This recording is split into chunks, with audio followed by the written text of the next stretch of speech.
ಇವತ್ತು ನಮ್ಮ ಪ್ರತಿಭಟನೆ ಅಂದ್ರೆ ಕರ್ನಾಟಕ ರಕ್ಷಣಾ ವೇದಿಕೆ ಶಿವರಾಮೇಗೌಡ ಬನ್ನದಿಂದ ಎಂಇಎಸ್ನವ್ರನ್ನು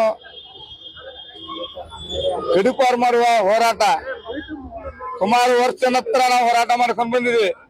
ಏನು ಡಿಸಿ ಅವರ ವಿರುದ್ಧ ಮಹಾರಾಷ್ಟ್ರದ ಮಾನ್ಯವರು ನಮ್ಮ ಡಿಸಿ ಅವ್ರ ಮೇಲೆ ಏನೋ ಬಹಳ ದಬ್ಬಾಳಿಕೆಯನ್ನು ನೀಡ್ತಾ ಇದೆ. ಬೆಳಗಾವಿ ಇದ್ದಂತ ಡಿಸಿ ಬಹಳ ತುಂಬವಾಗಿ ಕೆಲಸ ಮಾಡ್ತಾ ಇದ್ದಾರೆ. ಅಂತರ ಮೇಲೆ ಎಂಇಎಸ್ ಹಾಗೂ ಶಿವಸೇನೆ ಮಹಾರಾಷ್ಟ್ರ ಏಕೀಕರಣ ಸಮಿತಿ ಇವ್ರನ್ನು ಮೊದಲನೇದಾಗಿ ಬೆಳಗಾವಿಯಿಂದ ಒದ್ದು ಹೊರಗಡೆ ಹಾಕ್ಬೇಕು.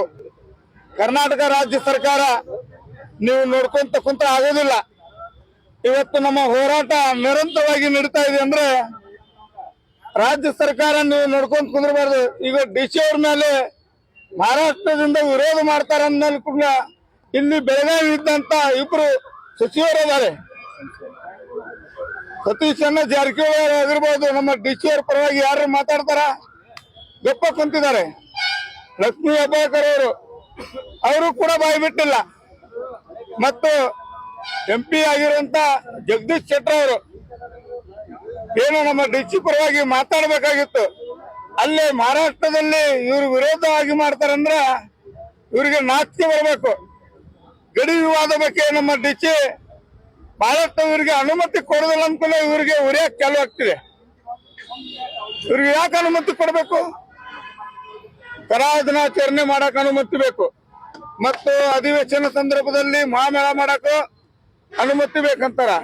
ಇದಕ್ಕೆ ನೇರವಾಗಿ ಕರ್ನಾಟಕ ರಕ್ಷಣಾ ವೇದಿಕೆ ನಾವು ಖಂಡಿಸ್ತಾ ಇದೀವಿ.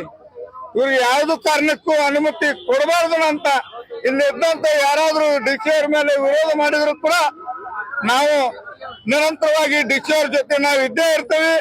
ಡಿಸಿ ಅವ್ರ ಪರವಾಗಿ ನಾವು ನಿಂತಿದ್ದೀವಿ ಅನ್ನೋದು ಇವತ್ತು ನಮ್ಮ ಹೋರಾಟ ಪ್ರಾರಂಭವಾಗಿದೆ. ಇವತ್ತು ನಾವು ಅವರು ಎಂಇಎಸ್ನವ್ರನ್ನು ಗಡೀಪಾರು ಮಾಡುವವರೆಗೆ ನಾವು ಇಲ್ಲಿಂದ ಹೋರಾಟ ನಡೆಸ್ತಾ ಇದ್ವಿ. ಡಿಸಿ ಅವ್ರ ಕಡೆ ಹೋಗಿ ಡಿಸಿ ಅವರಿಗೆ ನಾವು ಸನ್ಮಾನ ಮಾಡುವ ಮೂಲಕ ಇವತ್ತೆಲ್ಲರೂ ನಮ್ಮ ಕಾರ್ಯಕರ್ತರಿಗೆ ಡಿಸಿ ಅವರಿಗೆ ನಾವು ಸನ್ಮಾನ ಕಾರ್ಯಕ್ರಮ ಇಟ್ಕೊಂಡಿದ್ವಿ.